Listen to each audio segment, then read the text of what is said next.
Welcome to News Now, Alberta. This is Special Ed. Today we're answering the question as a passenger, do you have to identify to the police in Canada?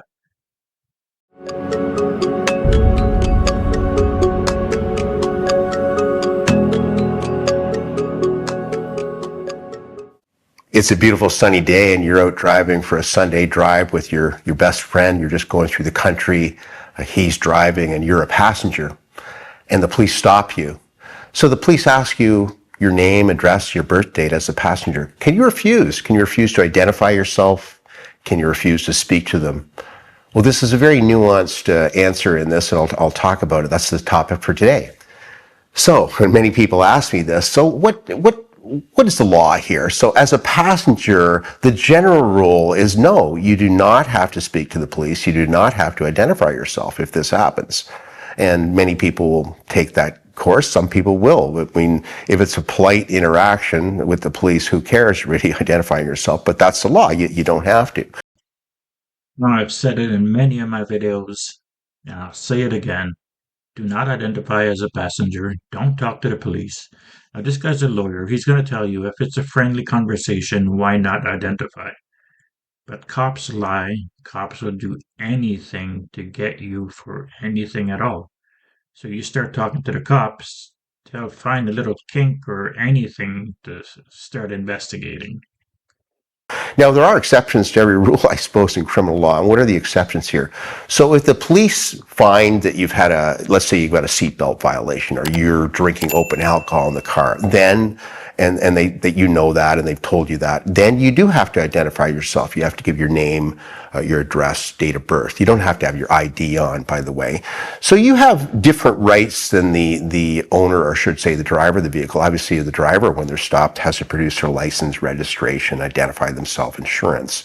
You don't have to do any of that, but the exceptions then are as well. But another exception is if you've been caught or under reasonable probable grounds or suspicion of a criminal offense as the passenger. Let's say they find cocaine on you, then you are obliged to give your name, identify yourself, date of birth, address. You don't have to say anything else. You should exercise your right to silence. So what does this all mean? So it really means a passenger, first of all, has a right to silence typically. Well, they always do, right from the get-go. If there's no suspicion, no seatbelt violation, no alcohol violation or other violation, you don't have to say anything. In this situation, I mean, everyone's going to take a different approach. I mean, a lot of officers are not even going to bother asking the question. Some are fishing.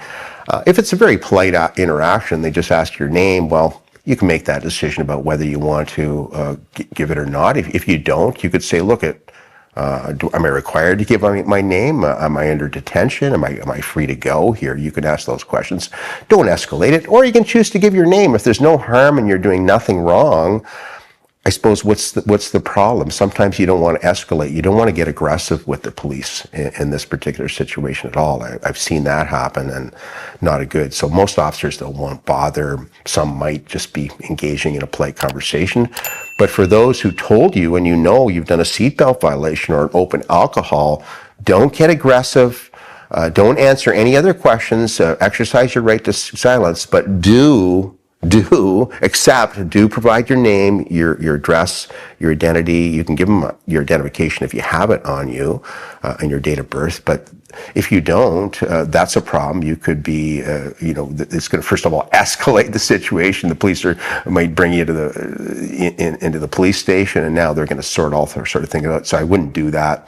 You'll have to decide. Every situation is different. It's nuanced. There are exceptions, but that's the general rule. A lot of Americans looking at this video are going to say, well, why is the driver identifying every time? What if he hasn't done anything wrong? In Canada, it's different than the US. They could stop you for making sure you have a driver's license. They don't need reasonable grounds or anything at all to stop you. And if they stop you, you need to give your ID as a driver. Um, you don't have rights at all in Canada when you're driving. But as a passenger, you shut the hell up and you don't give your ID. I know this lawyer again is being very friendly and saying, well, if there's not a problem, if it's just conversation, what kind of conversation with a cop starts with, what's your name? Like, no. in Ontario that you don't have to give your name, you don't have to carry ID, and you don't have to say anything to the police. Right to silence applies to everyone in Canada, doesn't it?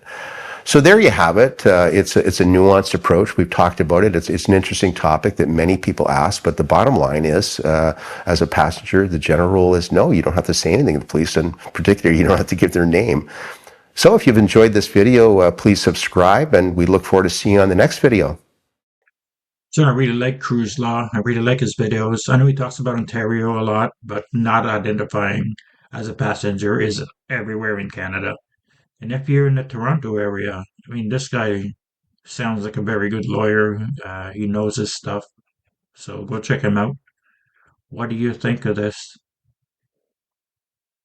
Would you identify as a passenger? Let me know in the comments. Please like, share, and subscribe. Thank you.